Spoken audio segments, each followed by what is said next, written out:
Attention. The movie guys love movies. Any comments made about worshiping a larger-than-life legend who has risen from the dead are strictly for entertainment purposes only, and solely reserved for Jesus Christ. Isn't that right, Mickey Rooney?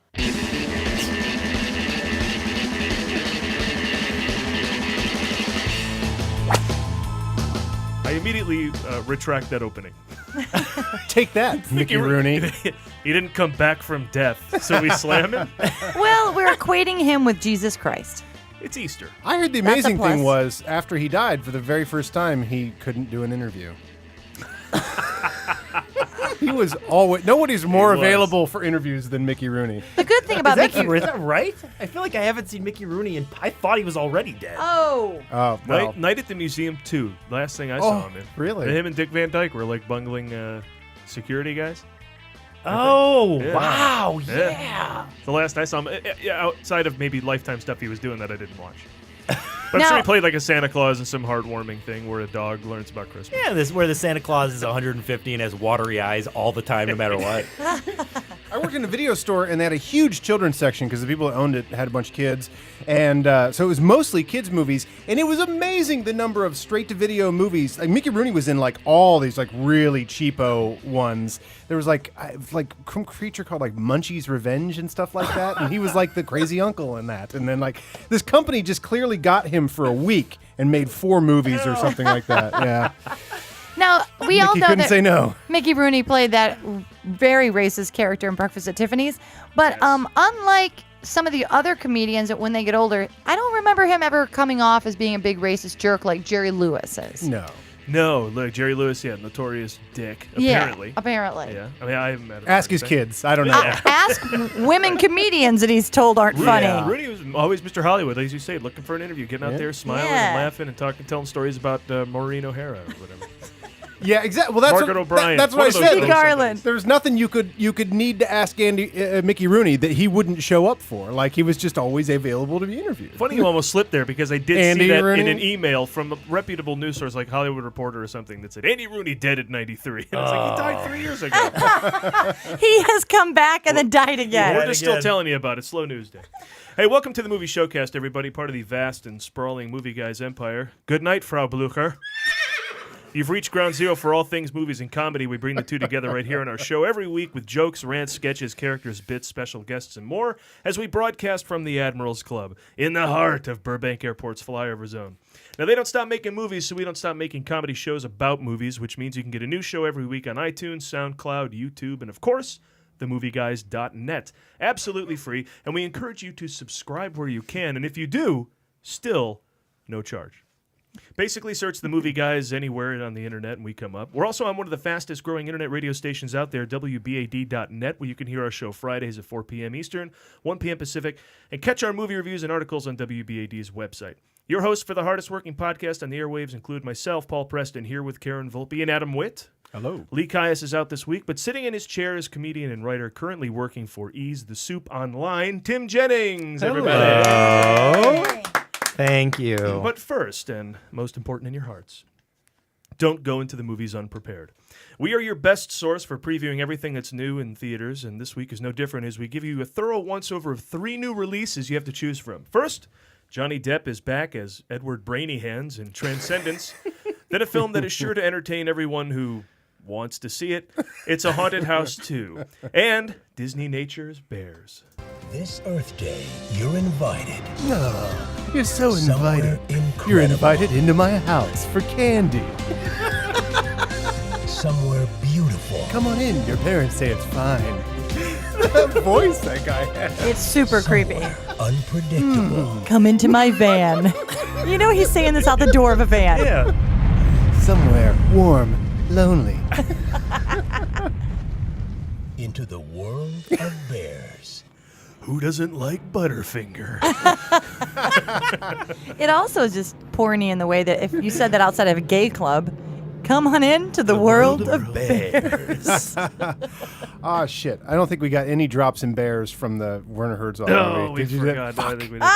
That would have been the best. You missed some bear drops. All the drops of Timothy Treadwell when he's talking to the Bears. Do you know this? Oh, yes. Oh, that's the reference. All Wait, right. hang on a second. We'll pause here for a clip that I'll put in post. Please put it in. Truly, you must never listen to this. That was awesome. You must never watch this. Yeah, it was really it was a mistake to put that in. I don't You don't find that funny at all. No. How offensive. Killed the momentum. Never mind. I take the whole thing back. That would be a great double feature, though. DisneyNature Bears and Grizzly Man. Grizzly Men. You must never watch this. Hey, now we are back here in the Admirals Club, which is important to mention because last week we were at the Phoenix Film Fest. Yes. And we had a grand old time. They were very kind to us, as they are to all the filmmakers and all the guests. A very well-run festival. Oh, it's so well run that when we arrived, the two other film festival goers arrived first, Lee and oh my God, why can't I remember his name? Justin. Sorry, Justin. Bowler. I lost my mind. My replacement. Yeah, hopefully you called him Adam the whole week. I did, apparently. They arrived and they needed to get their credentials, and the people running it were like, no, you can't have them. You have to prove who you are. And they were really serious about it. But once they knew who they were, it couldn't have been nicer. So it was amazing how professional and yet how strict to their rules they were. Yeah. I like that. Which is professional. I like that. Were there bikini women in the room? I heard they were going to do that for Lee and Justin. No, but later they had burlesque. Oh. Yes. There was burlesque. There was a nonstop flow of entertainment during Party Pavilion hours. Party Pavilion is like the main hub. They for had a party filmmakers, pavilion? Yeah. vendors, It was pretty guests. sweet. There's a This bar. is Arizona. And They you had- get a pass, so you get 4 free drinks, and then there's endless supplies of water because apparently we're all in the desert. Sure. Yeah. Yes. Bring your lip balm. Yeah. I did Dry. the Phoenix Improv Festival a couple of times, and that is also a great festival. Like Phoenix knows how to put festivals on. Yeah, there was a Yeah. flyer there It's a for party that. I guess it's town. coming up. It's around this time of year, Yep. I think. So, there was a big party pavilion where all the filmmakers could put out all their stuff. So any films you didn't see, you could grab a flyer and maybe keep track of it. And if it ends up somewhere on the online or whatever, you can watch it. So it's a great way to network. People were there who weren't even filmmakers. Just actors going, I thought we could meet filmmakers here and like to see stuff. And, we And- got them on our show. We talked to a few of them. We had our table set up and we had all the equipment, and so whenever we were covering different events, a couple of us would be introducing a movie, and then other people would be at the booth, and people would just line up to be interviewed. That was hysterical because I didn't know anything about them. Talk about on the fly. They'd sit down and you'd go, what's your name? And you'd write it on the paper so you could remember, Alan or whatever. And you go, well, Alan, you're at the festival. Tell me about your movie. And they would just start talking. We called it the Movie Guys Pitcher's Mound. Yeah. Because it was just, pitch me what you're doing. Oh. What's going on with you? And everybody wants to tell you what they're doing. It's amazing. I actually had a friend with a film at the Phoenix Film Festival. this It was is a that's horror awesome. movie called The Shower. Oh, I saw that guys- poster. You saw I didn't the see- po- well, we were The poster is is attention grabbing because it's got that clown on creepy it. clown who I guess shows up at some bridal showers or a baby shower. Baby shower. Fabulous. Heard all about it. Of course, there were so many films we couldn't see. Did you see any? Yeah. Yes. I saw a film that's going to open, I think, on the 28th of April called Lock. Yeah, we all saw that. It's LOCKE? Yes. Mm-hmm. It's from Stephen Knight, who wrote Eastern Promises, and he was Oscar nominated for the script for Dirty Pretty Things. And he directed this. And if you like Tom Hardy, You're going to love this movie. he's it. He's the whole movie. If you like Tom Hardy and a Mercedes, what kind of car was it? I don't Lee would remember. Oh, Lee I would don't know. remember. He was all about the car. Yes. It's Tom Hardy and a car. On his Bluetooth, making calls. That's And it's the movie. That's Wow. It's amazing. Luckily, Tom Hardy's really good. Really good. What a And- great low budget idea. And you Brilliant. get a guy like Tom Hardy in And- it. That's We asked awesome. Steven, he can watch this. Go to themovieguys.net and watch the podcast from the festival. We asked him, what we always say about animation, people who get into animations. Like, well, you just want to make a movie sitting in your boxers, right? Johnny Depp didn't want to get dressed to do Rango. He just walked down, do the voice, leave.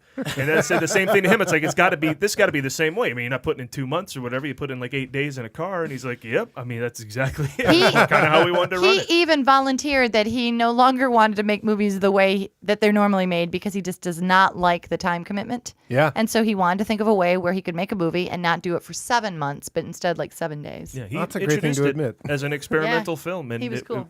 I thought it achieved its... So what, you just set up 8 cameras on the car and just drive and shoot? Yeah, and they did live calls. Live calls, they had the actors in a hotel or something nearby. And those people were amazing because you started to picture them and you started to really see, whenever you'd see the name come in, Oh, You're not buying it? No, it's the really kid. good. It can't be good. You'll have to check it out. It's very good. Oh, you think the cell service is that shitty? That probably wouldn't.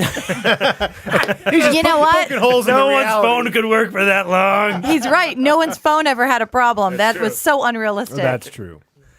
But that's a good one. King of Herrings is also good, and Eddie Jameson, who was in Ocean's 11, new friend of the show. We'll have him on here. Friend probably of next month. mine. Oh, no kidding. Oh, Oh, yeah? shut up. Have you Eddie seen King of Jameson? Herrings? I have not. Oh, Very good. His directorial debut. Ooh. And he stars in it, Yeah, and stars his in it. wife is in it, and she's so beautiful and great in the movie. She's really great. All of the actors are real cool What's his character name? actors. Eddie Jemison. Jameson. Yeah. He Jem. lives right, Jemison. right like 2 blocks away. He's going to be get on the him in show. here. Isn't that crazy? Right Awesome. now? Call him up. Call him up. He'll come over and teach us all how to make waffles. One morning we were staying at the my God, hotel, I'm in. and I got up and I hadn't been to the breakfast buffet, which was beautiful, by the way, excellent for the Thank hotel. you. Sleep in. Sleep in, doing it right. And I turned around, and I just saw all this food and stuff, and so I didn't know what to do. And he was standing next to me, and I didn't realize who he was yet because we hadn't seen his movie. And he said, have fun, go eat something. Anyway, he said something nice because he's a super cool guy. And I said, what should I eat? And he goes, have a waffle. And I said, I don't know how to make a waffle. He goes, neither do I. Let's do that.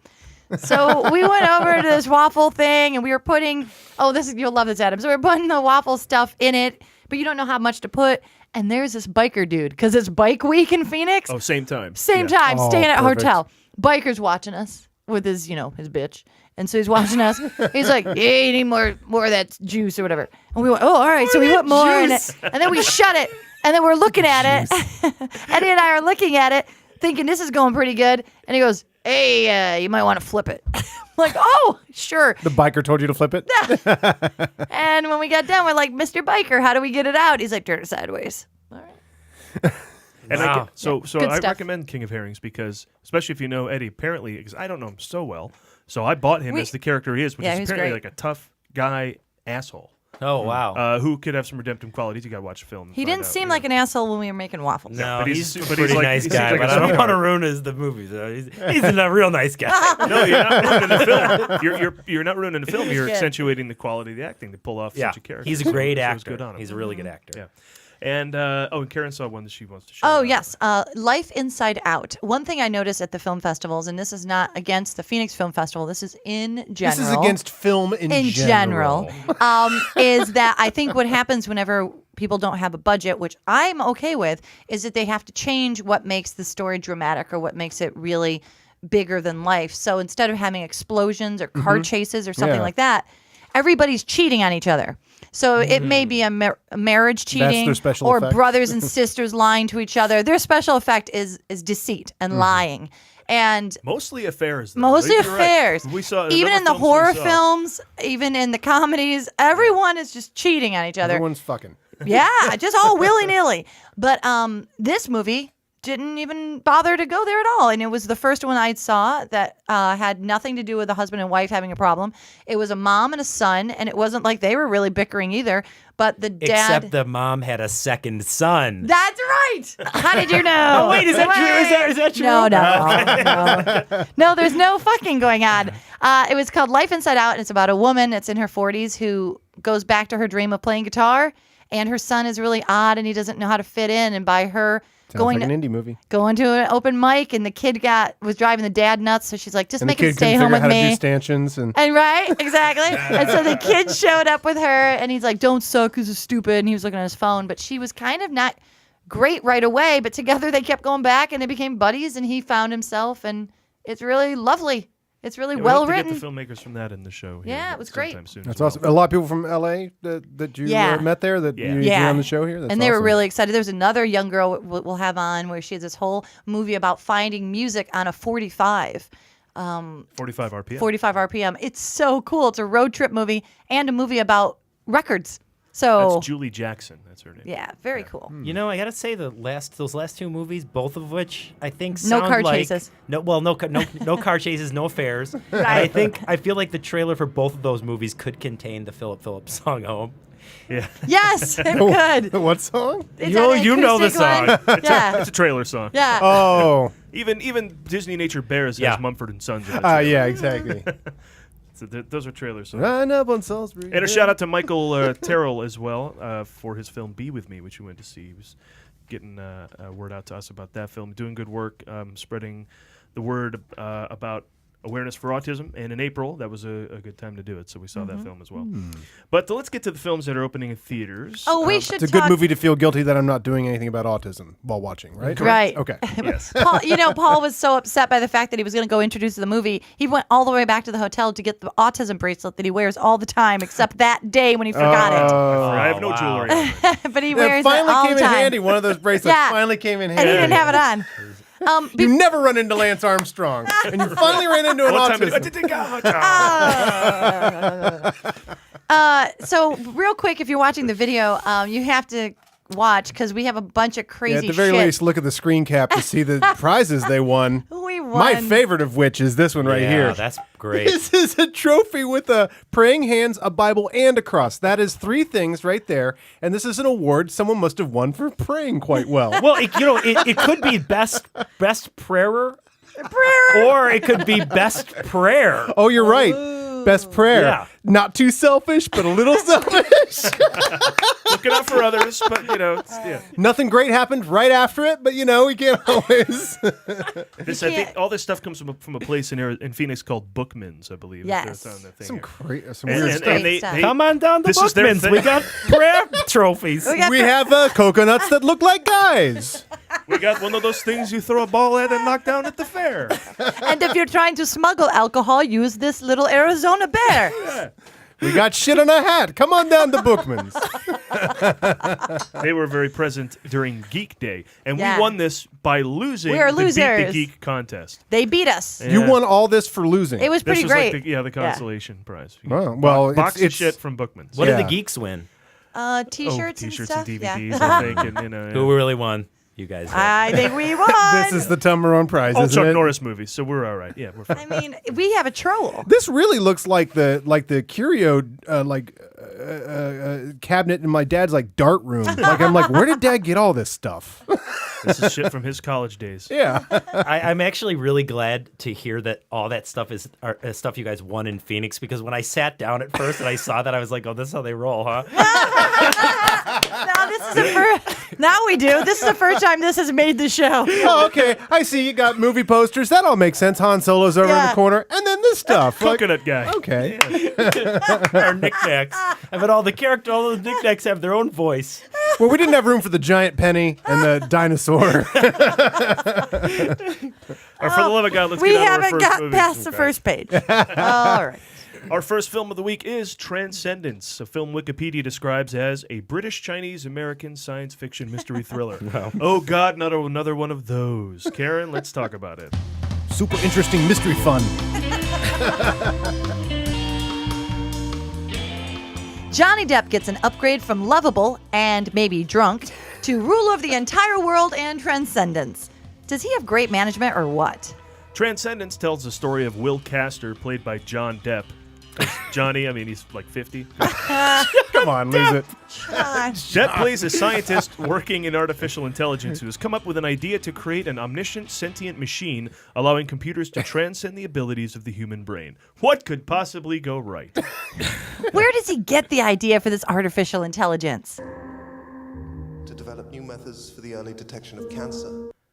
Easy! He's cheating by employing Tony Stark's Jarvis. Sir, there are still terabytes of calculations needed before an actual flight is a Jarvis, sometimes you gotta run before you can walk.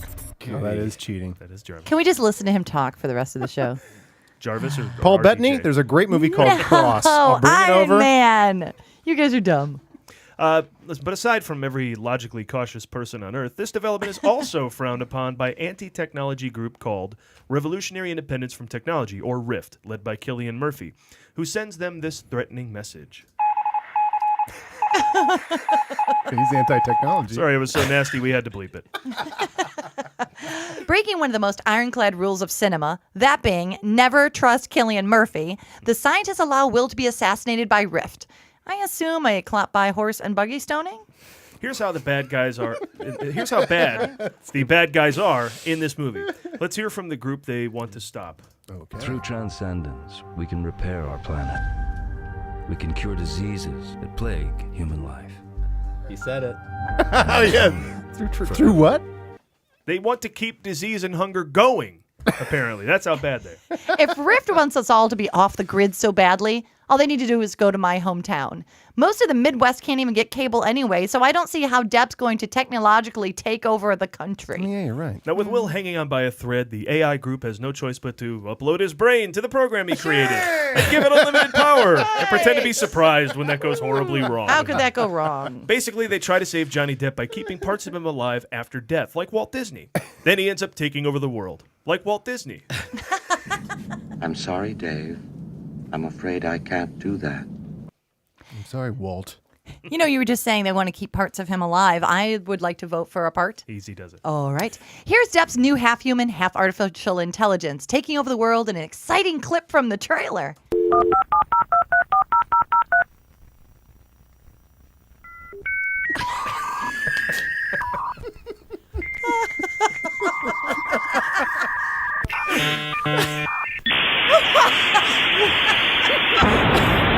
That should replace bleeping people from now on. Like when someone says some curse word, it should just All go of it. all of that. All of it. That's the part where in the movie where they get to my mom's house. Yeah, that's what I'm talking about. Yeah, That's exactly. How are you taking over the world? Very slowly. Mom, get out of the house. They're coming for you. Kind of slowly. Johnny Depp, do what you want. I'm just I love it. firing up the rabbit ears to watch. Yeah. He keeps trying to log in and take over our lives, but your dad keeps picking up the extension. In the bedroom. They I could thought I never. heard something about Johnny Depp on the police scanner, but They couldn't take over your house because you guys still, till 10 years ago, they had a party line. yeah, up until very recently, and Oh an my answering God. machine. Oh my God. That's wonderful. Party line. But listen, with the advent of Siri, the concept of the AI running our daily lives, gaining sentience is a topic we can all buy into. I mean, has anyone used Siri lately? Oh, sure. Siri, give me the score in the Dodgers game. I'll murder you in your sleep. Yeah, see, it's getting weird. Not taking this movie seriously? Well, don't worry, because Morgan Freeman has been cast to explain all the stupidest stuff. If we don't stop him, it will be the end of mankind. That's the line in the movie. For the cheap seats. Note to self. Don't leave your computer on all the time. Well, that's a good call. That's Transcendence, everybody. Wow. So rushed right out. Go see that. Doesn't Morgan Freeman also do the voice in Bears this week? No, that was the Islands of Madagascar. Lemurs of Madagascar. Oh, that's what it was. Okay. The Island of Monkeys, whatever. So he's saying, little monkeys, run from your homes. If these monkeys take over the world. Yeah. Next they'll take over the world. Same That's my Ronald Reagan as Morgan Freeman. Those poor monkeys. If you don't have time for both to do a celebrity appearance, Paul offers both at once. At the I same don't do time. Bob Dole, but I do Norm Macdonald doing Bob Dole. And it's very good. Now, as goof though we may, I will see the shit out of this. This is a directorial debut of Wally Pfister, who shot Inception, won the Oscar for that, shot all of Chris Nolan's And films. must have been made fun of in grade school. You would hope so. I don't know. Maybe later. Grade school fisting. That's a little early. Oh, that is a little early to Probably refer to more like 50. 10th grade, Yeah, right? Yeah. Yeah, and is it horribly bad when I think about it? Wally Pfister? Pfister, yeah. Yeah. Yes, I did. Unless I And- was saying he did it to another guy and he wasn't gay? Whoever said anything, Well, yeah, there's a bash whole- him over the head he's with his not fucking the Oscar. fistee. That's really the That's what important I think. part. I think he's got a good point. Avoided that duty. Wally the Fisty, well, he got bugged when he was a kid. Poor Wally the Fisty. But this guy, but I mean, what a great guy to work under Chris Nolan for all these different projects. I think now this and taking on something. Yeah, he's so the DP huge, of all of. taking on something Chris so Nolan. huge for his directorial debut. I'm Giant Depp impressed. takes over the world, right? I mean, he is. But the weird thing in the trailer is it shows like metal crawling up buildings and stuff. Like it Yeah. starts to physically take over That's things. where it gets in. That's where I actually was like, maybe I'll see this. Yeah. Because up until that point, I'm like, I'm seeing this movie right now. Everything in the movie is happening right now. And it's also showing like it's huge, like kind of like weird plot holes. Like I don't know if a guy in a computer could do all this. Like, all right, sure you could shut down a traffic grid or whatever, but you can't like start creating solar panels in the desert. Like there's a scene of like Said world's biggest Tron fan. Oh, Tron is set inside the computer. Yes, Maybe this is also set inside a computer. Now that would blow my mind. If at the end of this had a Rod Serling thing and the whole thing took place in all of their minds and they were all stuck sleeping. in a computer, Oh. I'm not going to see it because that's a better ending already. I want to know how they're going to work in a funny hat for Johnny Depp to wear in this role. Good point. He has to look like a homeless pirate, right? That looked like regular hair. That didn't look like a top hat. He did sound kind of drunk, though, when he gave his speech. Yes. That was good. It That was slow welcoming. and slurry. Yeah. Well, I went to a Q&A screening of this already. Let me play you something that Johnny Depp said after the screening. Oh, you've seen this Here's movie. how it works. I'm going to ask you 4 questions about the film you've just seen. 4 questions. They're not difficult, but being able to count to 4 helps. Ready? Good. All right, that might be Max Headroom. But either way, it's a similar concept, right? Weird. Guy trapped in a TV screen. It's got a poltergeist. It was a little Max Headroom-y. Yeah, you needed one of the ones where he... Diet Pepsi. Doesn't he do an ad? The for Diet commercials. Coke or something? Yeah. Yeah, he did do Diet Pepsi ads. He wasn't just an ad. He was something else. There was a TV show, Max There was a Headroom. TV show. We didn't get that channel. All right, well, that's enough Julian Assange. Well, uploads you himself did, to the but it was internet. only on for like 6 episodes. Julian Assange. Let's do our next film. Postponed from a late March release where it still wouldn't have been taken seriously, A Haunted House 2 now comes out just in time for Easter. We don't have a joke here, but then neither does the movie. Adam?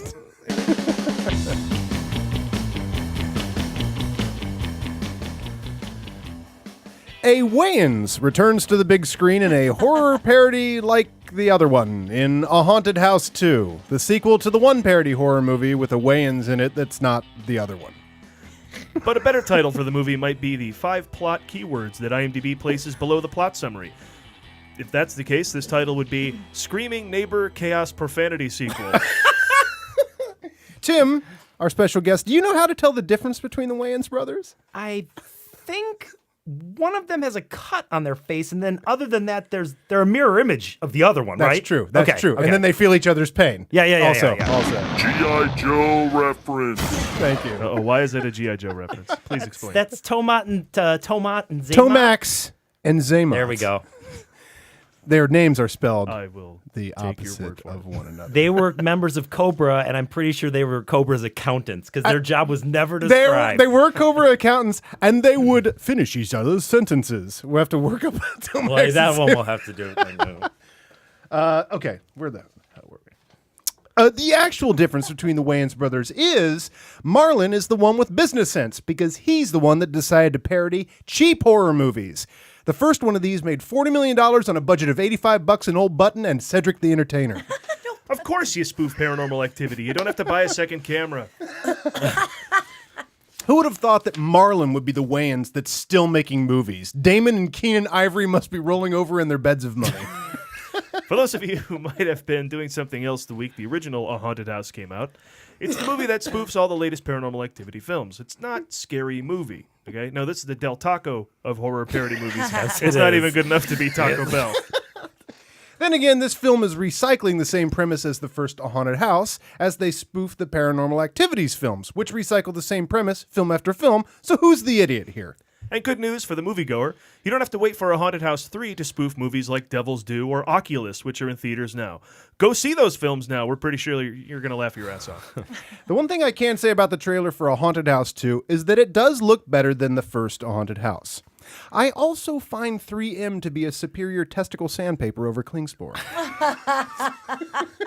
I'll let that sit. Want to ask, but not going to ask. Is it Marlon Ivory Wayans? Did that get passed on? It's not that I don't think Marlon Ivory Wayans is funny. It's just that I don't think about it. I have to give him credit, though. Whatever isn't working in the script, he clearly makes up for with energy.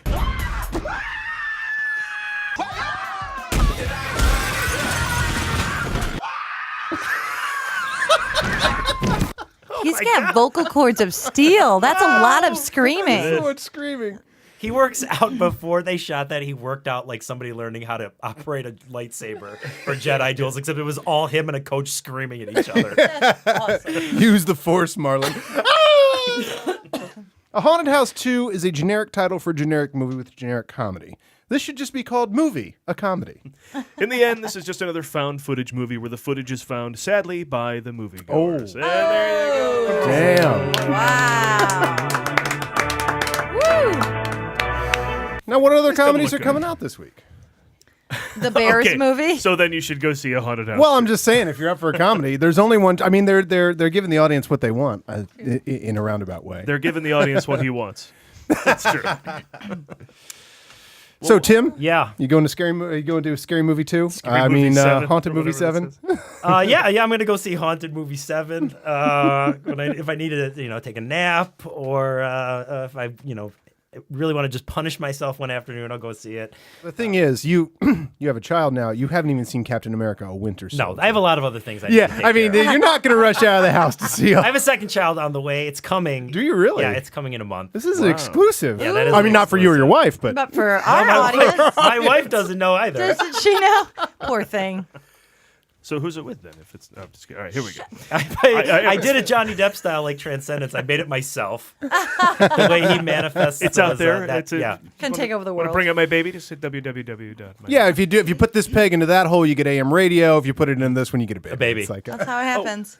Oh, yes. So interesting. Steve Schultz, writing contributor to the show, Chicago guy as well, said first of all, this movie just doesn't look funny. I hate to bag on movies, but it just, they can do, Marlon Wayans can do better. He's proven he can.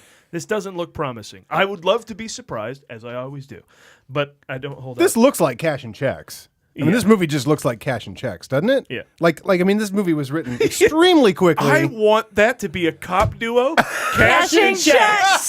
That's next. That's coming up Patent next. pending. With that, Patent we've pending. segued. Patent pending. That's for Lee. Patent pending. All right. Cashing checks. But you would do that. You would do it too. I mean, like, I do it I in a admire second. this. Yes. Oh, yeah. I admire the business sense of going, why do I need to share money with my brother with Scary Movie? Yep. Let's find a way to make it cheaper, and I get to be co-writer and producer and actor and make most of the money. Yeah. And Like, when that is so smart. With the sort of single camera cheap movie, this is so smart. And I wish it were When funny. it makes $15 million, like you said, they're already made double the budget. Exactly. And it's easy to get the next one I mean, greenlit because you made a profit. Yeah, they made $40 million. Is actually on a budget of $2.5. But that's like Iron Man 3 money on a budget that low. Yeah. yeah. I mean, that's like Percentages. big money, yeah. But Schultz suggested what might even be funnier than the movie is the list of 270 as of now. It actually went up one while I was researching this. What are you talking about? A number of films made by the actress who stars in this, Kirstie Hill, a.k.a. Sophie D. Is she a porn star? Yeah, here, take a look at She some of it. has to be if she's in that many movies. This is since Oh, my God. 2005. She made these Wow. films. And first of all, I was surprised to find out that IMDb listed a lot of these titles on there if you wanted to pick out some of your favorites. 2009, Wow. she did Suck It, and then in 2009 later, she did We Suck It too. Yeah, I mean, you talk about movies that get sequeled a lot. I mean, Neighbor Affair 8, My Girlfriend Squirts 9. I mean, this is There were 9 of those. really Oh my God. barely. Now, how many My Girlfriend Squirts do you think they shot at a time? Did they wait and see if Well, the 8 was profitable and then Was put it like 9 the into Matrix production? sequels? Yeah, they're not stupid. Of course they Oh, waited. Yeah, they're not Wait. stupid. They're not going to pull a... This one's perfect. In 2011, she starred in A Wet Dream on Elm Street. Oh, I want to see that. So this is all like She squirts. I know that much about her. Yeah. Because Two this things is about Squirtaholic, She's got squirting a talent. cowgirls. IMDb lists porn. I didn't know that. See, just the other day I thought, man, if I come up with IPDB, like Internet gold, there's porn gold in database. there, right?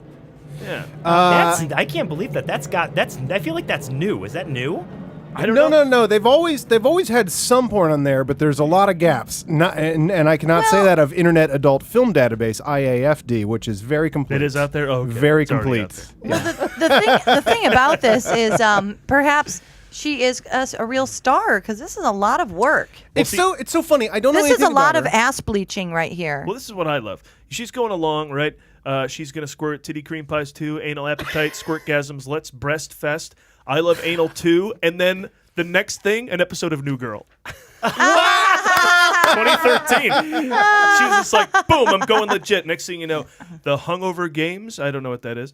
badasses, and then Haunted House 2. Now she's got 2 other things Good for working on her. right now. Now, I have a problem with modern porn titles. I loved porn titles when, like, I was a kid. They'd be Double parodies of entendre, movies. yeah. Double entendres, yeah, exactly. Throbbing Hood and, whatever. Romancing the Bone. Romancing the Bone. But, and so it's like, okay, yeah, black cocks, white sluts. A little on the nose, but fine. I understand. A little on the nose? They're painting a picture. The Sphincter Chronicles. A little less on the nose, Yeah, but it's a figure because it's got chronicles. Yes, Yes. exactly. But the thing you should never answer. You should never name your movie anything that sounds like a congenital problem. Yes. Or just she was in a movie called Irritable Bowel Syndrome. No. What? 2 on the nose, right? Ew, yeah. I mean, I don't even know what this is. oh, here we go. Ass good as it gets. Oh, do you already have that one? No, I was going to say, I don't even know what this means. Asses of Face Destruction 9. Wow. What is 9? Is that just There were like 8 Asses others. of Face Destruction? Does that mean you sit on your face and just wreck that shit? So the question is, When are we gonna go producer on see this these? film, did he fuck her? Did Marlon fuck? Did Marlon Ivory Wayans fuck her? You know what? I have a feeling he may not have wanted to, but he had no choice because she was like, "You will fuck me." She's like, yeah, I got it. Someone's got to fuck me. Who's gonna fuck me? He's like, "I guess I will." I mean, clearly looking at this girl needs to get. I mean, if she went a day without it. I don't think she did. It takes a lot of days to do this much work. 2005. This is many years into it. New Horrors 4. She's an old whore. She's an old by whore that at this time, point. I think, yeah. You know, I think the craziest thing about this list is not how many movies are on it, but the fact that most of these probably had more sets than it appears that Haunted House It's true. has. What is the production value? Most of the scenes in that trailer take place in the front yard in broad daylight. I know. All right, so I know. Am I wrong? I thought that the lead girl in this was the girl from. Oh, Jamie Presley. Jamie Presley, who I love. This girl just has a part in it. Oh, all right. Yeah. This is her attempt So, to go legit after 7 years of hardcore. Let me put this to you. The star of Craving the Black Man. Star of I Ass Banged Your If Little you Sister. were Jamie Presley. I'm actually in that. Oh. I don't know why that's not on my IMDb profile. Did you play the little sister? Is that how you met Eddie Jemison? I'm just saying, if you were Jamie Presley, a respectable actress who's done a lot of regular things, had a series, how would you feel about this little hottie trotting around with all of her sex credits? Would you just try to get her off the set as fast as possible? Do you make friends with her? What do you do? I don't know. Tracy Lord seemed to have maybe, somewhat gone legit, right? Maybe if you're her, you try and get Jamie Presley into Don't Look Now, But There's a Cock in Your Ass 2. Wait, how is there a second one? How do you get fooled like that again? Don't look now. Don't look now. Exactly. I don't think. Again? Fool me once with a cock in my ass. Shame on me. Fool me twice with a cock in my ass. Shame on Jamie Presley. I don't know a lot about Jamie Presley, but she doesn't look like she's putting up with any of this bullshit. Just from the little bit I've seen about her. Well, I would like to thank Paul for printing out the Me names too. of every This is porno amazing. movie. I love that this is going to be in our garbage when we recycle. Boy, she You're not squirts holding a lot. all of them, by the way. Each one of us only holding half. I'm only holding 3. Yeah. Right? You It's mean 5 we all have pages. different pages? It's 5 pages of credits. Oh, jeez. That is amazing. Well, good for her. I barely have half a page, so good Well, for let's her. get on to our third film. It also stars Missy Pyle. I like Missy Pyle. And Missy Pyle. Oh, I do like Missy Pyle. Yeah. Although it's funny, she looks a lot like Jamie Presley. Like I've confused those two a lot. That's It's a like, great You compliment. can tell the producer kind of likes their look. They're Yeah. like, we're casting the 2 girls that look like this. You blonde up Missy Pyle. Yeah, she'll look like Yeah, Jamie yeah. Presley. Absolutely. Also hot. Yeah, nothing wrong with that. All right, well, our third film is pretty much the opposite of Black People Screaming. It's the annual Earth Day offering from the Disney Nature Film label. Now, Tim, let's talk about this. There are a number of different ways to approach this film when you're talking about it, okay? Let me just try a few. Let's see how these work. All right. Get ready to whip some respectable into your bored kids with this offering from Disney Nature, which does for real nature what Frozen did for animated feminism. It's DisneyNature Bears. It's raining men. That sounds like the theme from Bears. Stop, it's not that kind of man. All right, that's not it. No. That's not it. Let me try. Disney has been releasing nature films and using the profits to fund Disney's conservation fund. While Disney himself was a pioneer in wildlife filmmaking in the 50s, here's a clip from his original true life nature films. Oh, that's be good to hear. The 1960s were a decade of change for the country and for the Bears. Coming off a championship season in 1963, Chicago needed new stars. 2 players who would define Chicago football.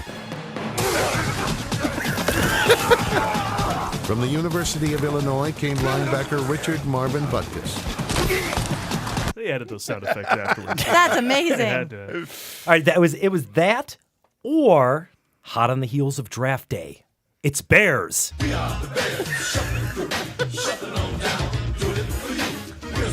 Now this is Disney caught them in nature. Disney caught them in nature. Yeah, they were just in a line.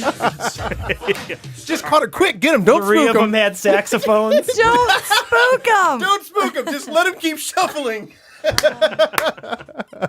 We are not good at previewing this. No. Let me try something else. All right. Oh, what do you say? They're bears. They eat fish.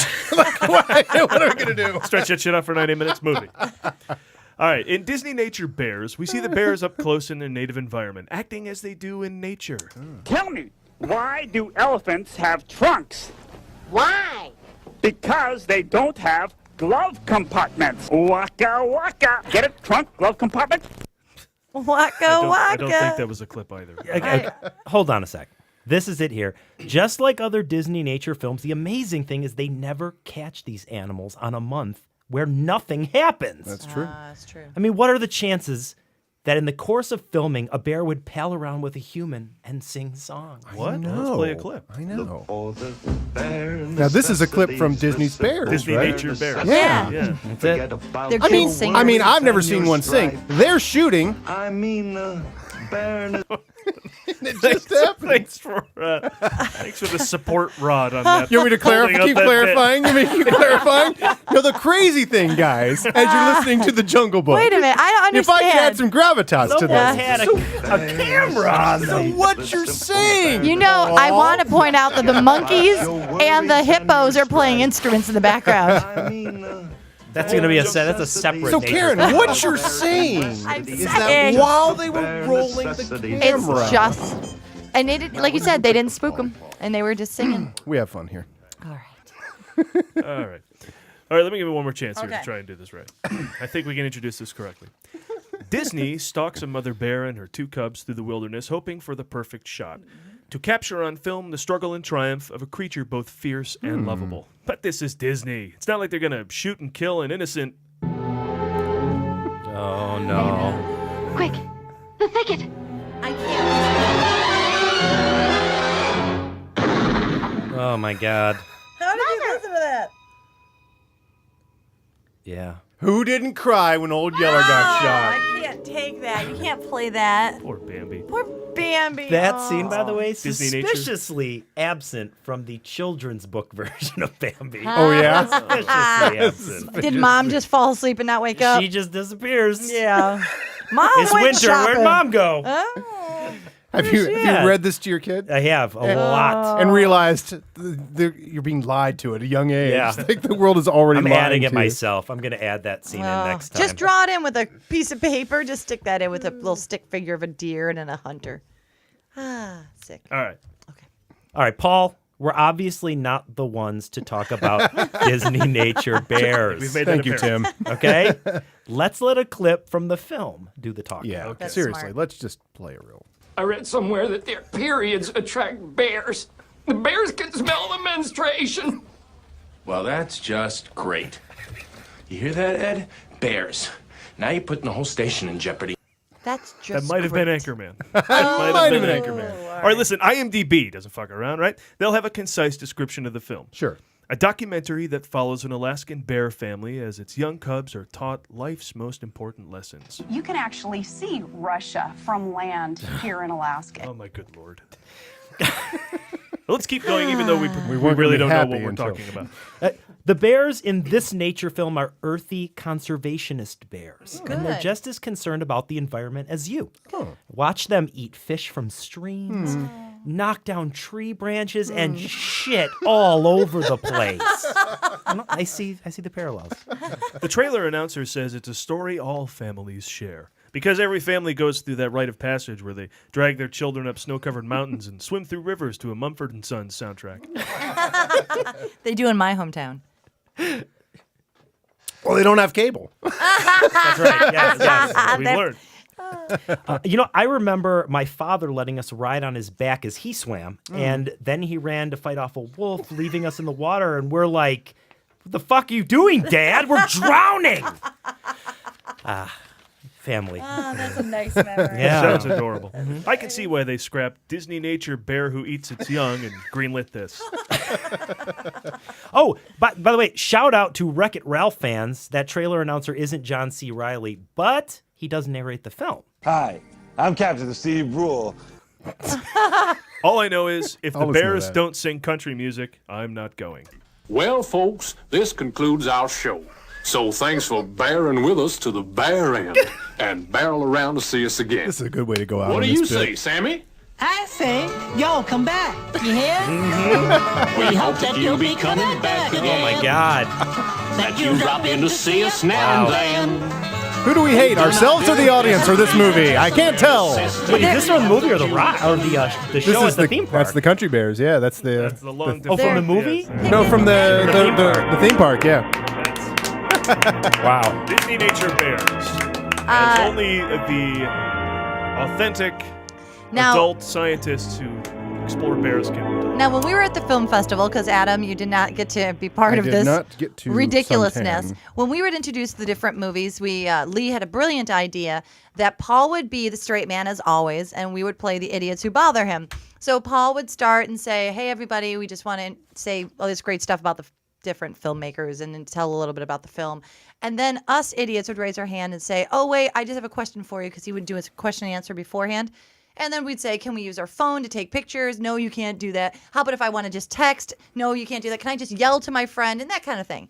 Well, for this one in particular, we had a really stupid bit. So we came in, and how exactly did you start it? Did Justin start it? No, I just started introducing the film, and Lee stood up and said, "You know what, Paul? I'm glad we're here in this theater. right. I was going to say the other theater room was just too big." Yeah. And Justin. Justin chimed in. "Yeah, I wanted to second that, Paul. I'm glad we're in this theater because that one we were just in was just too small, and you see where we're going." And then I stand up and go, "But this theater is just..." About then, the whole audience was laughing. And we're like, so this is where the comedy lands. I had more fun. They liked it. I had more fun introducing the kids' movies there. We did two of them. Yeah, We did that was fun. Disney's The Pirate Fairy, which is a new Tinkerbell and her friends adventure movie. And Justin and I there was no ending to the yar. We were their hook fingers. And it was we were all kids? It was all Yeah. kids? Oh, Kids, that's it was awesome. families, you know. Yeah. It was tons of fun. We didn't do a lot of the dick jokes we do on the internet. You should. You know what? Try them. We should. See, next time. I'll accept that Don't from be a parent. Don't be afraid to go out on a limb and try. Kids are smart. Because how are they Does going your to learn the fisting jokes by 10th grade Right. if you don't start? That's right. Does your kid? Was it a son or a daughter? He's a son. He's a son. Does he get your dick jokes? He hates them. He's like, I can't get him with him. Yeah. He just shakes his head. Yeah. Yeah, I got to play one more quick Dad and thing his dick jokes. concerning the narrator of that film, John Yeah? C. Reilly. Karen, He is the narrator. Karen Oh, was that's right. Karen had a point listening to the Guardians of the Galaxy trailer. Now listen to this for a second, and then I'll have you re-listen to it. Drax, a.k.a. the Destroyer. Since his wife and family were killed, he's been on a rampage got a across great the voice. galaxy in his search for vengeance. Gamora, soldier, assassin. All right, now He is playing a member of the Nova Corps, by the way. The shirt I am wearing for there you anybody. go. That's you are very ahead of the good. game. Now, Karen has long been not a fan of a Ghostbusters 3, but with the passing of Harold Ramis, she's thinking you can't take those guys and screw it up again. Right. So, but you now Now you're you've come allowed- to terms with the relaunching. Yes, right? you're allowed to do what you want with it because there's no way you could recreate what was already magic. So now it's shouldn't open to even try. to do things if you want.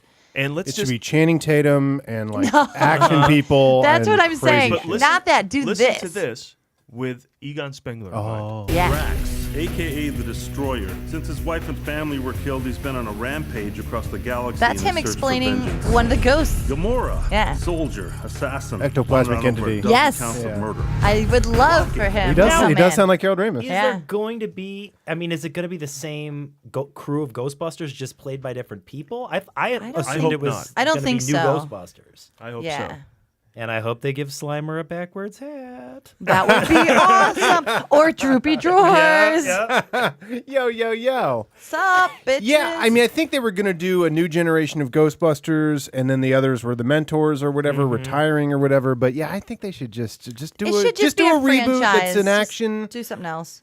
movie, sci-fi movie. I mean, It's, that, I'm with you, though. It's kind of like The Ghostbusters have been franchised. Yeah, that's a good idea. This movie focuses on 3 other Ghostbusters in some other city. And they still have fun, and they have their own weird adventures, and they find a new dynamic for those characters. Yeah, I've always said that only having 2 Ghostbusters movies with a concept that's that gigantic is like only having 2 Star Trek episodes of a TV show and going, that's about all we can do with the concept. Like, no, there's so much, you know. Now, if you cast John C. Reilly as Egon. An Egon-esque character. You're setting the bar age-wise for the rest of the Ghostbusters, and I'm wondering who the other actors are that fill it out then, or if you just go all across the board. That's the thing. It's all going to be Michael B. Jordan. I'd like it to not be the younger people right now. I'd like it to be more like that. If you had tiers, Karen would like the next tier down, not two tiers down. Okay. From So Murray and I Aykroyd. want it to be like your Seth Rogen and those people. Paul Rudd. I would want it to be that tier That would of be great, actor. yeah. The younger ones are great now, but I don't want it to gap that quickly. I don't talking like about that. Nick Cannon. Exactly. Talking about Nick Cannon in there. It's going to be Michael B. Jordan and Michael He's B. already, Jordan. Human Torch, right? And Michael B. Jordan. Is it Michael B. Jordan? I don't know They're who that going to is. try and find a way to cast Michael B. Jordan as all 3 Ghostbusters. Should I put him on my list of people to watch out for, movies to watch? No. Michael B. Jordan? Yeah. No, nothing Michael B. all Jordan. We should see Fruitvale Station. Oh, yes, Because I that's have right. not, That's and right. I'm a That bad is I haven't him. either. I'm I've a heard bad that's movie guy. really good. But listen, we were talking about your kids there a second ago, Tim. So let's talk about you in general. Have some little Tim time. All right. Hello, Tim. Let's get to know our guests. It Tim is says- a friend from Chicago. Met Tim. You lived right next to the theater lived where around the I was corner from doing the theater, yeah. sketch comedy The Red with Line Theater. Schadenfreude. Yes, and the Red Line Bar. Have you guys talked about that show on this show? No, I don't before? think we've talked Schadenfreude. No. No. I don't think we have. Adam was in a sketch group. It was very funny called Schadenfreude in Chicago. And my brother and my roommate Dave and I were huge fans of their group. And we used As to go. were we. Yeah. Did Yes, you that's guys right. go too? No, we just haven't talked a lot about Schadenfreude. We know. Well, all Paul of and Karen performed with us at the very first venue before we went to that one. Oh, okay. But yeah, Playground? the playground. Yeah, Yeah. we did midnights because they didn't have any show book for that, so we didn't even have to pay to be a part of it or anything because it Right. was just midnight. We were just keeping people drinking, and so we did 16 shows there, and then we moved to the Heartland Studio And Theater. It was a very funny show. We were like borderline obsessed with you guys. And then somewhere along the line that changed. Now Adam won't leave me alone. I know. That's what happens. Come on the show, man. Well, since you're on the show, let me ask you the question I ask every guest who comes on here. What is your favorite movie of all time? Do people normally have a hard time answering that Yeah, they question? do. Because I feel depends. like it's a very tapestry when you talk about what your favorite movie of Yeah, all time is. just over time I've narrowed it down to one, but for a while it was tough. Yeah, okay, well, I can narrow it down. I mean, to you might have one today. Like I have some days I'm like, well, this is my favorite today, but Yeah, so whatever today is. If it has to be a movie that I'm always excited to see, then I will go with Back to the Future. And I hope, I'm sure, that's good. everybody says that. Yeah. Probably. No. That's the first That's Back new, to the the first Future. time we've got Back Is to that the really? Future. Yeah. 43 good. episodes in or so. We've yeah. gotten a couple Citizen Kanes. We've gotten a couple Raiders of the Lost Right, Ark, yeah. which Paul and I share. as Ghostbusters? our favorite. One Hellboy. Which is my favorite. Whoa, who said Hellboy? Paul Valancourt. Paul Valancourt. Oh, I know Paul Valancourt. That's bold. Hellboy. Yeah. He's a total movie guy, and it's Hellboy. Well, I tell you, I just watched Hellboy 2.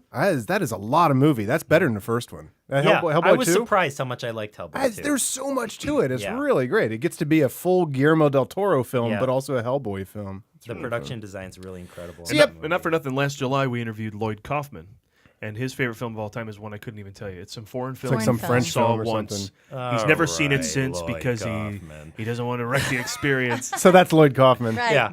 But let me say something about Back to the Future and see if you feel Okay. the one. When I saw Back to the Future, I was so blown away at the perfection in the structure of that script that everything, once it's set in place, fires on its own. Oh, yeah. Like that movie just carries itself on its own.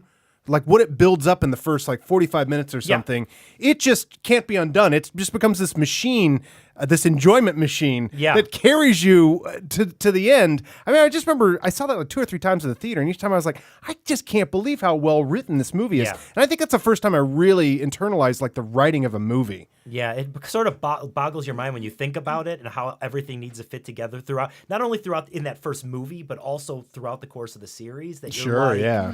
wow, how do you even sit down and even start to hash out that idea as the person writing the script. Well, you know? that second one is like even better than a Back to the Future movie. There was something special about that second movie too. It's like it's just on this level that really, like, sometimes you see movies go for that now, like a Memento or something, and you're like, oh wow, you really you stood on your hands for that dive. Like the other degree of difficulty, you started in a crazy place. That Back to the Future too, like the idea of going back into the first one and stuff, like.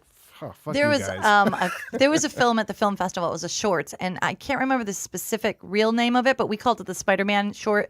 It's a horror short. Itsy Bitsy Spiders. Oh, it's so good. You would love it, and Yeah. it's really well done. Very pro. The guy who made it, super cool. Bertrand Perret. And he has an amazing Back to the Future type real life story. I didn't hear it firsthand, so I hope I don't mess it up too badly. But he had gone to school with his. He is married to this woman now, but they had gone to school, high school together, and they had lockers across from each other. And he was this kind of quiet little nerdy guy, and she was the head cheerleader. So he always was in love with her, but kind of left her alone and stuff. And she was Film nerd, you know. He was she a little, didn't have time. She didn't have time for him. But she was dating the head football player, jock guy. And I don't know what transpired next, but the end of the story is he is married to this hot chick that used to be the head, cheerleader, and her boyfriend is their gardener. Whoa. No shit. Wow. He comes by their house once a week and mows their lawn. That's like Biff in Yeah. Back to the Future, The right? exact same thing. It was brilliant. And Lee, of course, because he's so smooth, he goes, so then you make sure you always have sex with the drapes open when he's there? Yeah. Like, How would you yes. stay on that route if you're that guy? I couldn't do it. We were fascinated by that story all weekend. What's the first R-rated movie you ever saw? Oh man.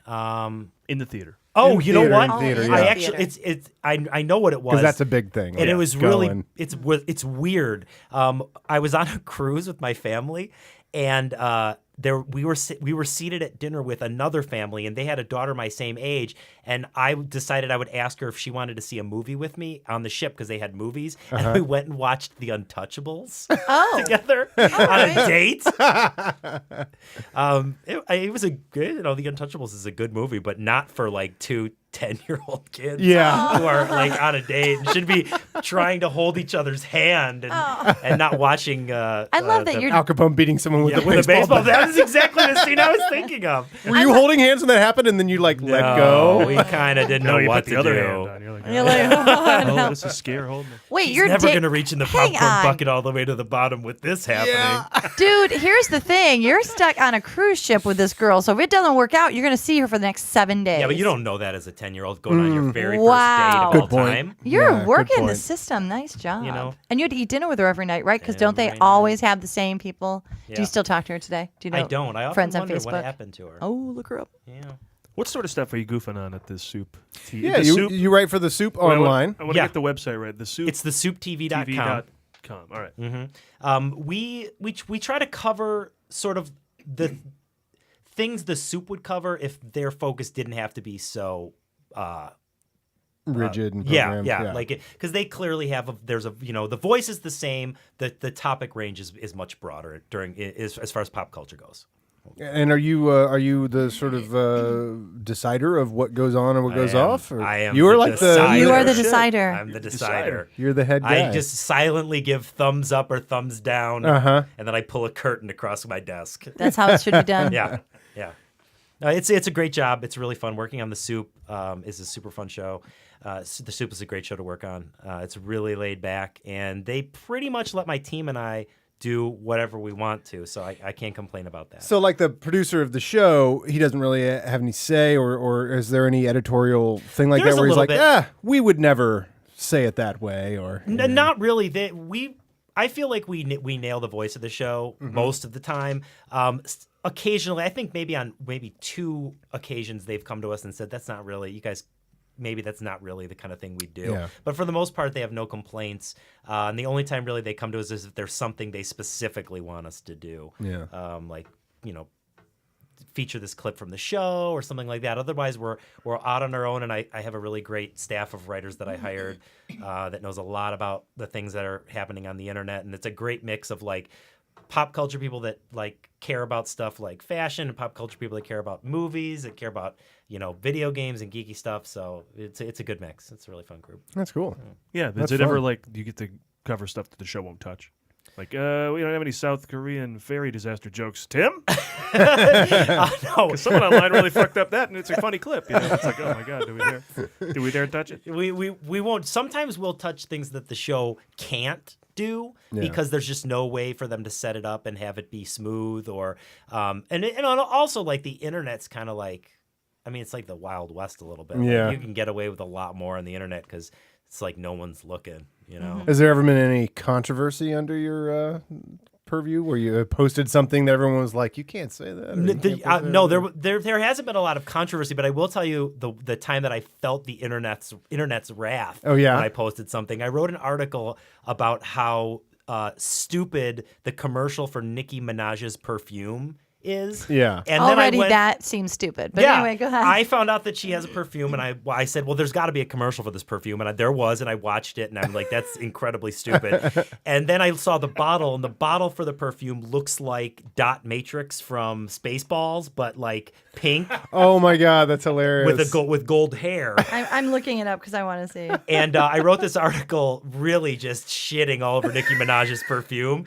And my Twitter exploded with people that just saying the Nicki worst Minaj things. perfume defenders. Yeah, saying the worst things to me, and responding to some of them was really a lot of fun. That's great. I think that might be Nicki Minaj's way to go, though, because didn't she just say on Stern, Kathy Griffin, I think was on Stern this week, and she said of all the people that she makes fun of, because Kathy equal make fun of opportunity kind of person, she said she gets hate mail and death threats from those fans. Oh yeah, they're she got vicious. it from the Demi Lovato fans. That's it, Demi Lovato. Kathy. It was another stupid name. Sorry. Yeah, the internet. I got confused. The internet can bite They you. were nasty. Demi Lovato from Pussy Man's Foot Festival? That's her. That's her. The very same. Oh my gosh, this is a horrible You sure it's perfume. not her from White Girl Got Ass? Oh, no, I think it's her from Smothered and Covered, There you too. go. Adam, that's ridiculous. This bottle is really silly. God. That's That's silly. actually a different bottle. Oh. That's from another perfume. Yeah, Yeah, let's see if we find the Dot Matrix It's one horrible. from Spaceballs. The perfume is called Menajesty. Oh. Because Menage a Because they Trois was thought about it rejected. for 5 minutes before they Because they clearly sent thought it of up information. to market. There's Adam that keeps is a horrible flipping. bottle, no matter what. I meant the wrong one there, but that's a horrible bottle. Just to give you a sense of how vicious it looks the like attacks Colossus's were. girlfriend. It does kind of look like. Yeah, and she looks really ugly, and I don't remember Nicki Minaj looking ugly. There's a woman who follows me on Twitter who I went to college with. I had a college algebra class with her, not the right one. I'm sorry, that's the Still not leather it. dominatrix. Yeah, this is a whole. I feel like I need to do an updated. Yeah, I there it think is. so. Oh. There's the Menajesty bottle. We'll post it to movieguys.net. They had a woman that I went to college That is with .Netflix. commented on something I wrote about the perfume on Twitter, and Nicki Minaj's fans started attacking her. See, they get vicious because Yeah. they have nothing to do. They're all in 6th grade with nothing going on. Yeah, but there was But no that's awesome. controversy, but If you that can was piss off Nicki Minaj fans, I mean, you've made it in the internet, right? You have made it. I got a certificate I mean, and come everything. on. Right. Do you want to take You've this officially award? made it. Yes, Please Congratulations. take the Bible and Cross Praying Award.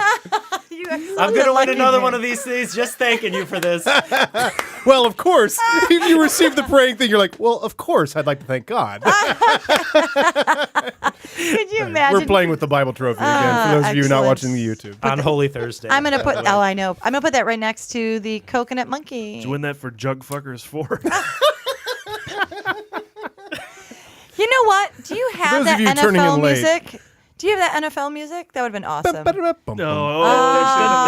yes. The titles of Kirsty, what's her name? Tim, Sophie we Dees, frequently enjoyed reading off the names of the cast of these movies to NFL Films music. Oh, yes, that's great. I love that. This would be good for all these Dynamic Booty 3 gag holes. Oh, I so wish you had it queued up. Goo 426. Goo 426? Holy shit! What the fuck is that? Killer Grip 4.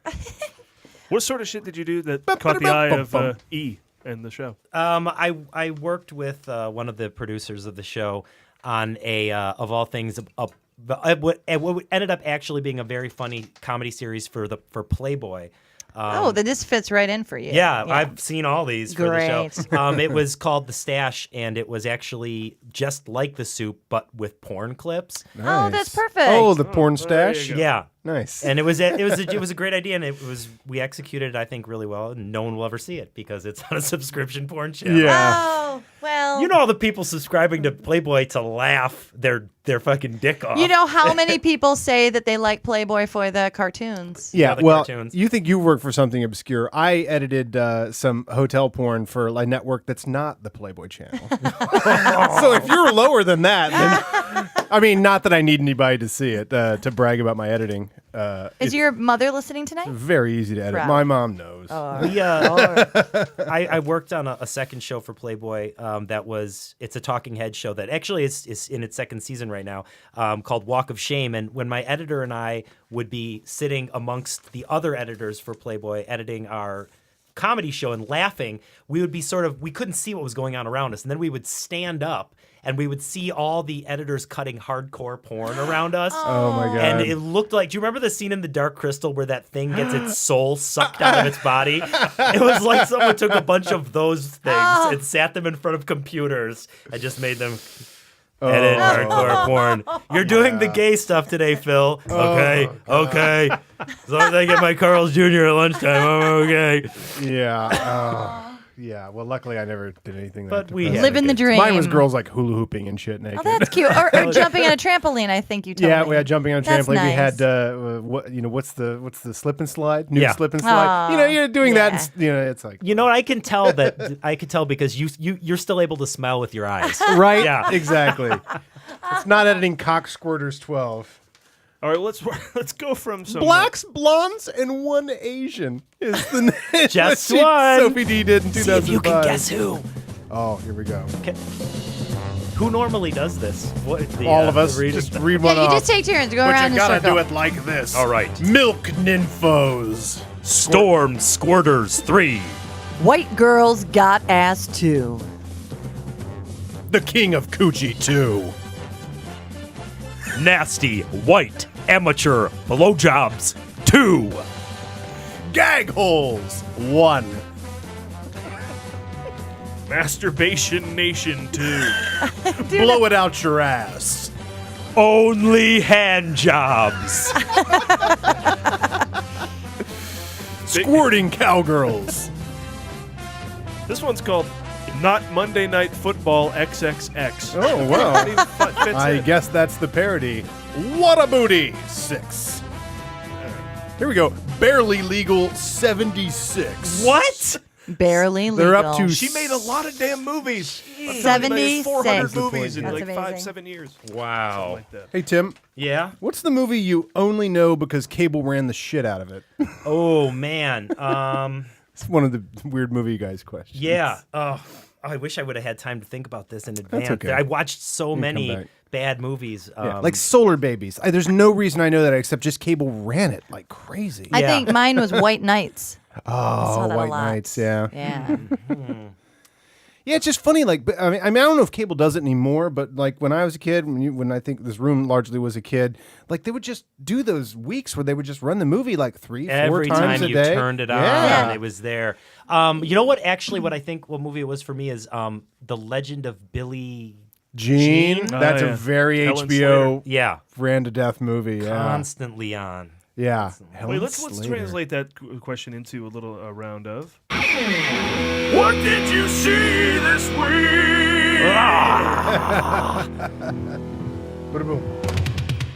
What did you see this week? Room.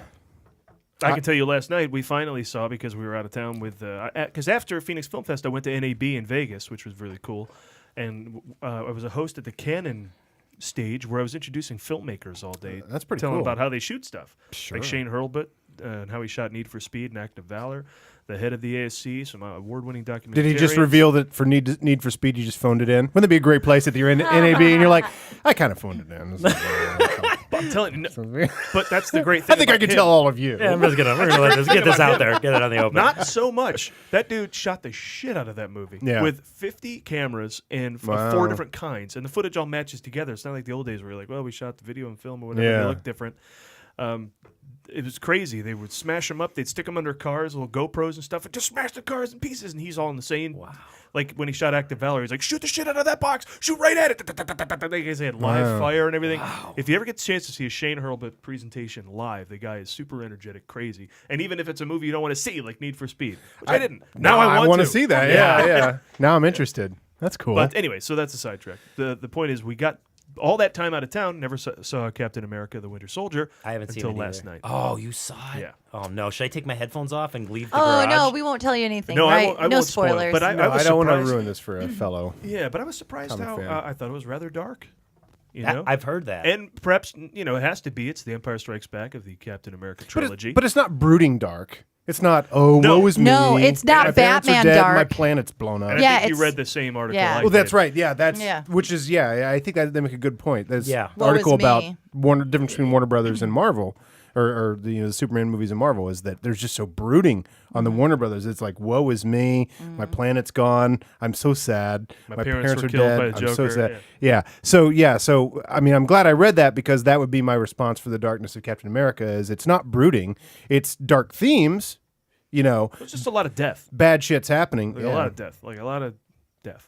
But not like it affects the character. It affected as me well, too. from I what thought it was from what I hear, effective. right? By the end of the movie, I mean, you don't have to spoil anything for me, but the things that happen to him, like it sends him. It's a different Captain America. Oh, yeah, he has a journey. leaving to go into the second Avengers movie. Oh Yeah. Spoilers Absolutely. abound for how much changes by the end of It's the great. movie. It's really cool. It's cool that you haven't heard it yet, so we definitely won't spoil it. But it really is that I did not see coming. That there is a sort of a shift in the Marvel universe that sort of happens around Winter Soldier in a way, where like everything the way it was set up before Winter Soldier, it's different. It's going to be different going into Avengers, and the Avengers is going to be very different based on what happened in Winter Soldier. But I won't tell you what it is. But it's really cool. I didn't see that coming. That there would be a giant global change to the Marvel universe. And that article, which we should send to Tim to read only after Winter Soldier, because that article very smartly lays out that Marvel owns DC in the Marvel movie world. has a there's 5-year that. plan. That's the thing. They're looking ahead, multiple movies. Now it's like a 14-year plan. And that's smart. Wow. Yeah. Well, here's the one thing I will say. They pointed out, and this is something that Winter Soldier takes care of, which I did not think of as a problem, but I guess it occurred to me, which is that S.H.I.E.L.D. has all these superheroes under their thumb. They're basically working for the government. And so this movie seeks to make them more independent. Okay. So I'll be as vague as I can with it. But that is a really interesting change. I mean, that's just going to change Avengers 2 significantly. And we are talking about this as a complex soap opera, and that's wonderful. And we can't do that with any of the Warner Brothers No, movies. and one thing that I took away from Green it that Lantern. I was really happy with, and I don't know anything else other than this movie, and I guess I also saw the other Captain America movie. I just didn't remember. I really think that guy is a good actor. The man who plays Captain America, normally when you get a guy who has to be that big and buff, then he's not a good actor. Let's give some examples. Arnold Schwarzenegger, The Rock. Well, I wouldn't compare Chris Evans Vin to Diesel. those guys. Chris Exactly, Evans is but more you- of a But that's what Ben I'm Affleck saying. guy who did a lot of push-ups. But if you lined them up, they're He's physically that The big. Rock is gigantic. Have you seen Chris Evans? Well, no, he's big, but he's like regular guy big. I don't know. In this come on, movie, he what? looks friggin' huge. I'm with you dude. because I ran into The He Rock looks huge. working on something, and he's literally a giant. Well, that's person. true. Yeah, watch Pain and Gain and tell me The Rock is not. I guess I from mean, my The Rock looks like perspective- the Thing. He actually Yeah. looks like the Thing. From my perspective, there were moments where he looked like he was this larger-than-life character who I assumed would have been played by a guy who couldn't act. And I Yeah. thought he could act. And I really Well, think that they makes took a good difference. actor and made him buff, is what they did with That Chris was Evans. smart. I don't even know about that because I don't He know was if I would have good. seen how good he is based on his previous resume. Even Human Torch, he's like, hey, I'm cracking jokes and I'm flying around, but like he has to handle a lot of gravitas in this series Yeah. of Yeah, I films, and agree he with does it that. well. So And what's really cool is a Captain America fan. Tim, are you a Captain America fan? I do. I actually, Yeah. Captain America might be my favorite Avenger. Yeah, he's great, Yeah. right? And because he's the hardest one to do, I think. Yes. Because he's goody good. He's got a very sort of aw shucks 1940s sort of thing going on. So like that seemed the most impossible thing to put on the screen. Obviously, you get to be 40s when you're doing it in the 40s, but they brought him into the Avengers, and then this very flawlessly as the sort of goody good. He has the best line in the first Captain America movies, which is like the doctor says, "So you want to kill Nazis?" And he says, "I don't want to kill anybody. I just don't like bullies." Yeah. So, and that's like Captain America right there. You're like, yeah, he's gonna fight for the little guy. And so in this thing, I mean, you've probably seen in the trailer for, you know, they're building all these helicarriers and stuff, and that's sort of like the drones. They're gonna drone stuff. But you know, for Captain America to say like, you're an authority figure and I'm a military guy, but still what you're doing is wrong. And that's the Captain America thing, is like, so I can't follow your orders, even though I'm a soldier. You know, you can give him the same compliment that you give Gary Oldman in the way he plays Commissioner Gordon, is that he makes nobility interesting, because that could be horribly dull. That's a good if way you're of saying not it. careful. Yeah, you're right. It has a very Terminator feel to it as well. Yeah, I felt that. Interesting. Oh well, yeah, with the Winter Soldier, Yep. he's like, he's coming to get you. Yeah. You know, the thing about Captain America, and it's cool to hear you saying that this is what's going to happen in this movie, and I can't wait to see it. Which I don't think I've spoiled anything either. No, I talked don't very think so. vaguely, but you're going to love the movements that happen in it. It's fun. Aside from him being out of place temporally and sort of having that, like, you know, old-timey kind of vibe, this is a weird time right now to have a character that's super American. I know. You know, like, and they're pulling that off. Yeah, like, because it's not, you know, that's patriotism is not really the highest that it's ever been in the history of the country. And exactly. So to have it be that guy's thing and be like, I represent American values. It's like, well, what the fuck does that mean? Also, now? What does that mean? You know? Yeah. It's also not our proudest moment in real life to be patriotic. So he represents the days when you could be. That's true. He's that now. Yeah. He's like, no, we should be better than this. You know. So it's kind of cool. He does get to be like the Captain America, the America that I want. You know. I'm going to see it right now. Go see it. Take the kids. Let's burn through a few more titles. What else did anybody see? Well, you know, you guys just spent we saw a lot of time talking about a new movie, but I actually found an old movie that I loved that is now on Netflix Instant this week, which I watched again for the first time in a long time, which is The Running Man. Ooh, that is just on Netflix again. I haven't seen that in forever. I hadn't either. Yeah. Does it hold up, or is it just kind of fun, cheesy? Nope, it holds up, and I would say that the commentary it makes about culture is even more relevant today than when it first came out. Yeah, it's reality TV. Yeah. So does it take place today, like in 2014 when we saw it? You know like, what? I wish I would have close is paid it? attention. I wish I would have paid attention to that in the beginning. I didn't. I was like on my phone dicking around. What's the thing they put him in the jail for? They're trying to bomb people. There's a they food just want line. food. They just want food. Yeah, there's a food. They call it a food riot in progress. Food riot in progress. They just want the food. That's why I have a home garden to avoid food riots. Did you see anything? The Winter Soldier, I think, was the last thing I saw. Yeah. What did I? But then again, I mean, Draft Day, Oculus, and Rio 2. You didn't run out to Yeah, I mean, last week's new offerings. You know what I discovered, and I really burned the last 2 days doing, is I just discovered on Amazon Prime was Batman the Animated Series. Oh yeah, the complete original animated series, and I have been obsessed with that. So you can say I watched Batman: Mask of the Phantasm. Basically, I just watched a bunch of Batman the Animated Series. Is what I've been watching. Now, have you seen the Bruce Timm Batman short that just came out on the internet? No, this is the 75th anniversary thing. They did one for Superman where they went through all the phases of Superman. It was really beautifully done. This right? is a throwback short. It's a throwback to the animated series. Oh, cool. You should check that out. Oh, I should. Yeah. Everybody should check it out. I mean, I have forgotten how brilliant the animated series. Now, see, I've been in a superhero phase, obviously, since Captain America. I lead up to these movies with great amounts of attention to other superhero movies, and gets out of control, and it's still out of control. And I watched I bought on Blu-ray the Batman, the Tim Burton and Joel Schumacher movies. Oh. I bought on Blu-ray. That's a little out of control. Which is the way to watch them. Well, they're really cheap now. And you know what else is cheap right now? Green Lantern. I waited just the right amount of time to buy that awful piece of shit. Oh, you waited until never already happened? That's when it deserves. Never came to I wait. understand.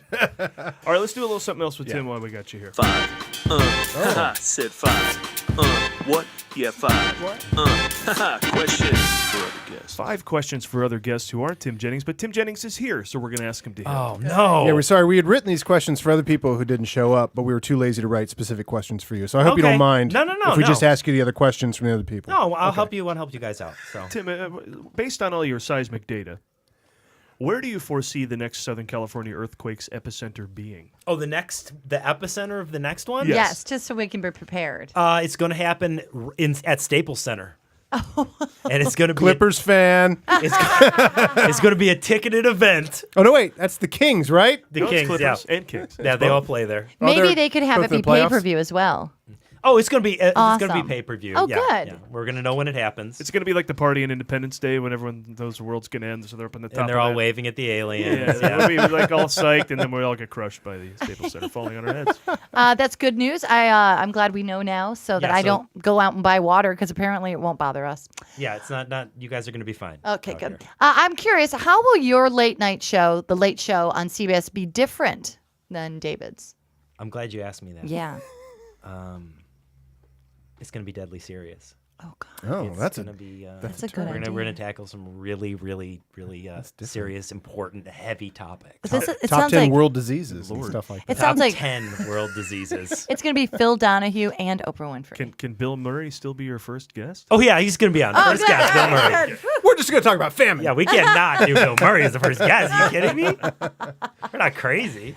Say, Tim, what civil liberties do you plan on having taken away from you by the government next? Oh, what are you thinking? What's next for that? For the government taking away your civil liberties? You know, what are you thinking? What do you think's next for you? You know, I think the next thing that's probably going to get taken away is the ability for me to just decide to call whoever I want to. Oh. I feel like I'm going to be given That's a a big one? list every month from the government of phone calls I need to make to people. That's a good idea. I foresee a lot of lobbying by moms for that list. Yes. That's good because sometimes I don't know who to call. Yeah, they're Except- going to tell you. Do you think they'll tell me to call Ghostbusters?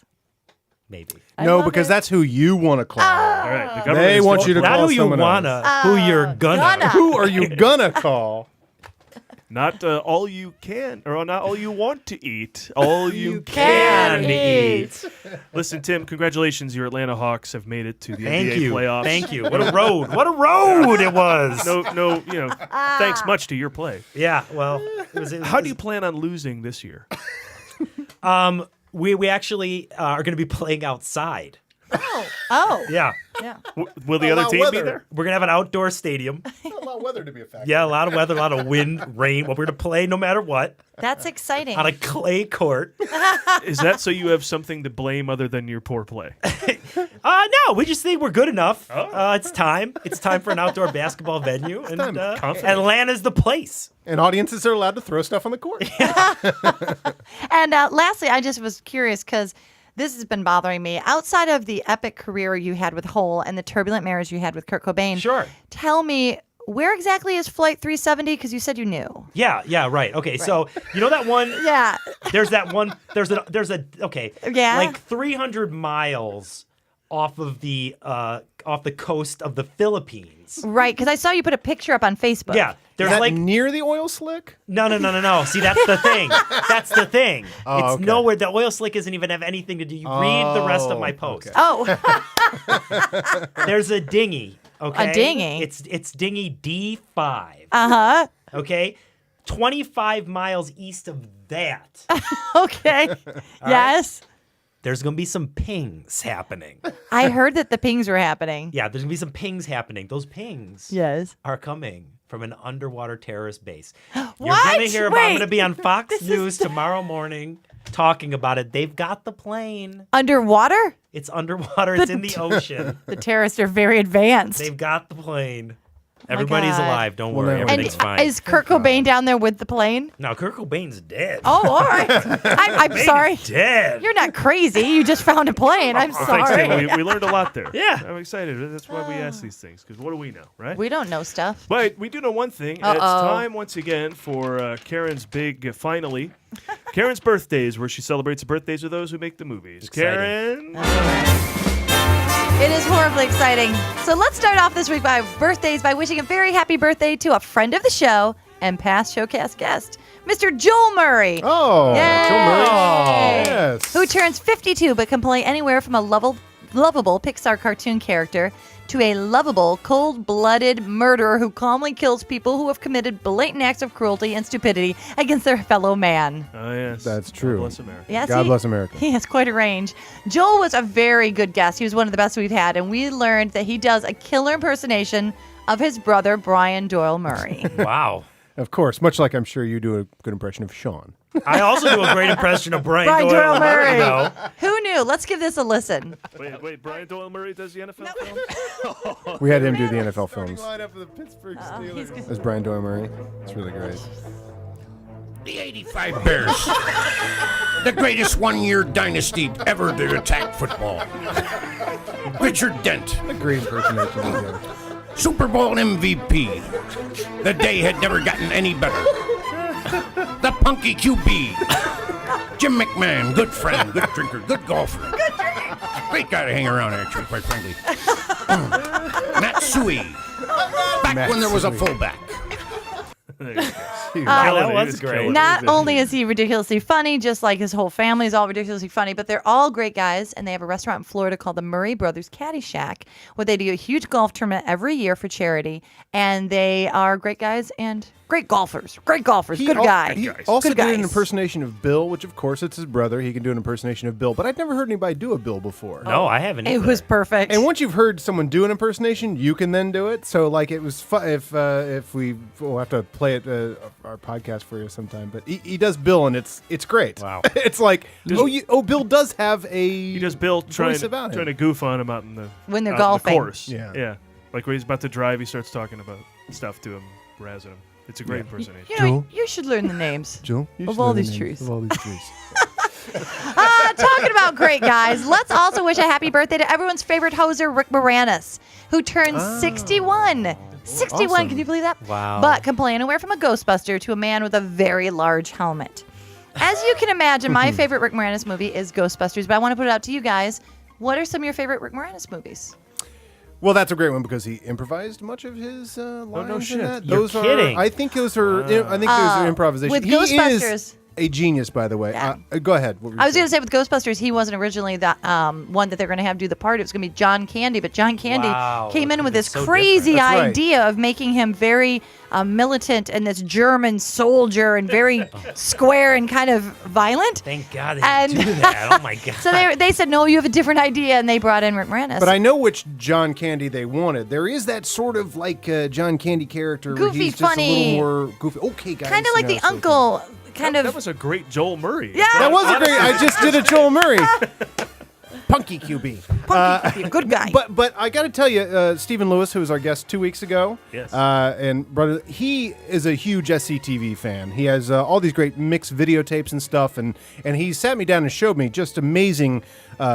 I mean, there's just so much. They did so much SCTV. None of us will ever see all of it. Yeah. Like there is that much SCTV out there, and it's all those brilliant people. It's all John Candy and Catherine O'Hara. They're in all of it. Eugene Levy. But Marty Eugene Short. Levy, and of course Rick Moranis. Yep. Have you ever? I mean, Rick Moranis does. The greatest Rick Moranis performances are all on SCTV. He is a genius and such a force of nature. He does an impersonation of George Carlin. Oh, really? One of the funny. I Look gotta up go back Rick and Moranis, watch George SCTV. Carlin. Wow. It is amazing, and just all his characters and stuff. Like if you've ever seen, there's a very famous sketch which Conan O'Brien has referenced because he's a big fan. Night School High Q. Oh, that's the best. That is the great, best. yeah. Sometimes it's on YouTube, sometimes it's not. I actually. know. Yeah, it's weird. But it's night school students, so they're all dopes. They're complete idiots. And Rick Moranis plays the perfect Dan Aykroyd character. He plays a Dan Aykroyd character as good as Dan Aykroyd can, of the technical school guy. Like, anytime anything goes wrong, you know, he's like, well, Alex, if you have a problem, I'll come over there, I'll fix your microphone.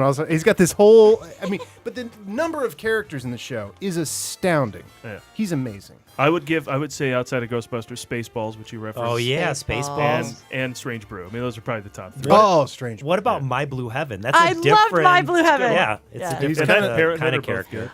Here's something He's straight fun. man kind of in that. What parts did he turn down? He turned down, get this, Everything the for the last janitor 15 years. in The Breakfast Club.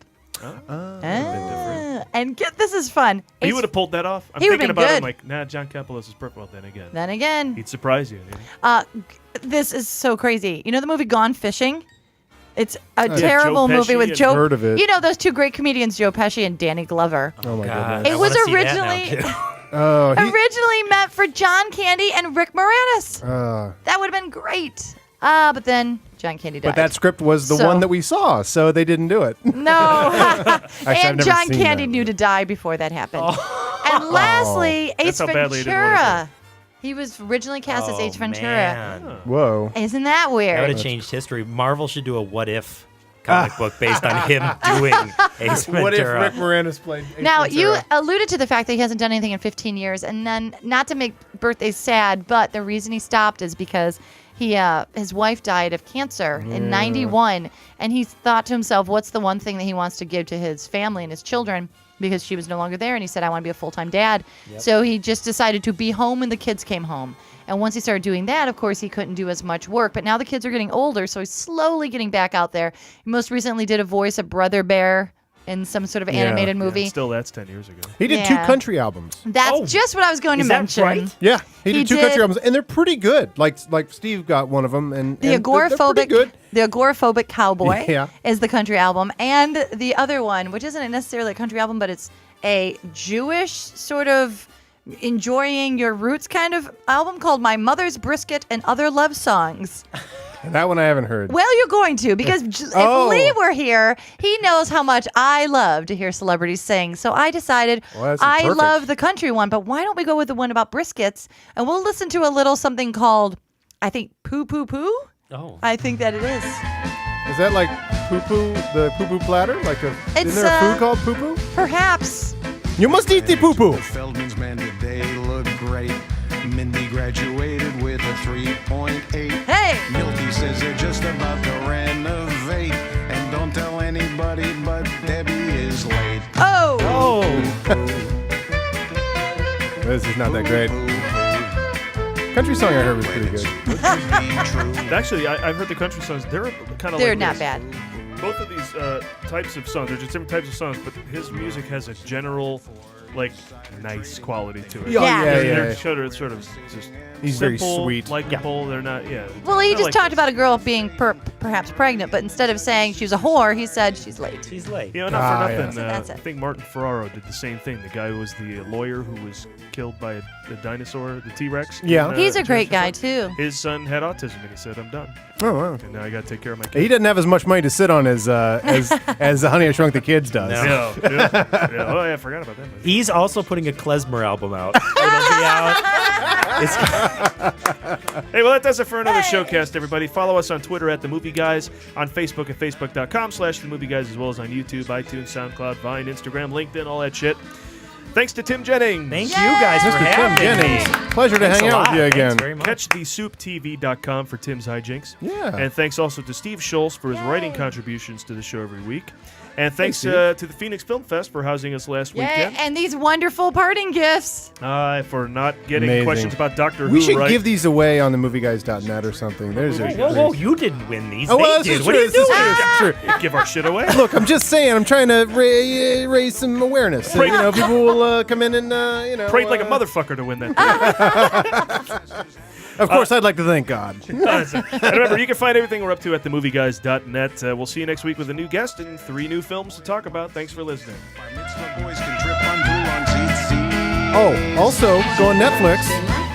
What episode of G.I. Joe Renegades is it? I just found out while researching this episode that Tim wrote an episode. I did. I wrote of it with my friend Ed Lee. G.I. Joe Renegades. I'm so jealous. Called The What's it? Anomaly. The Anomaly. And it's the one about the sewer viper. You know what I think is funny is that Take a break from Batman for a second.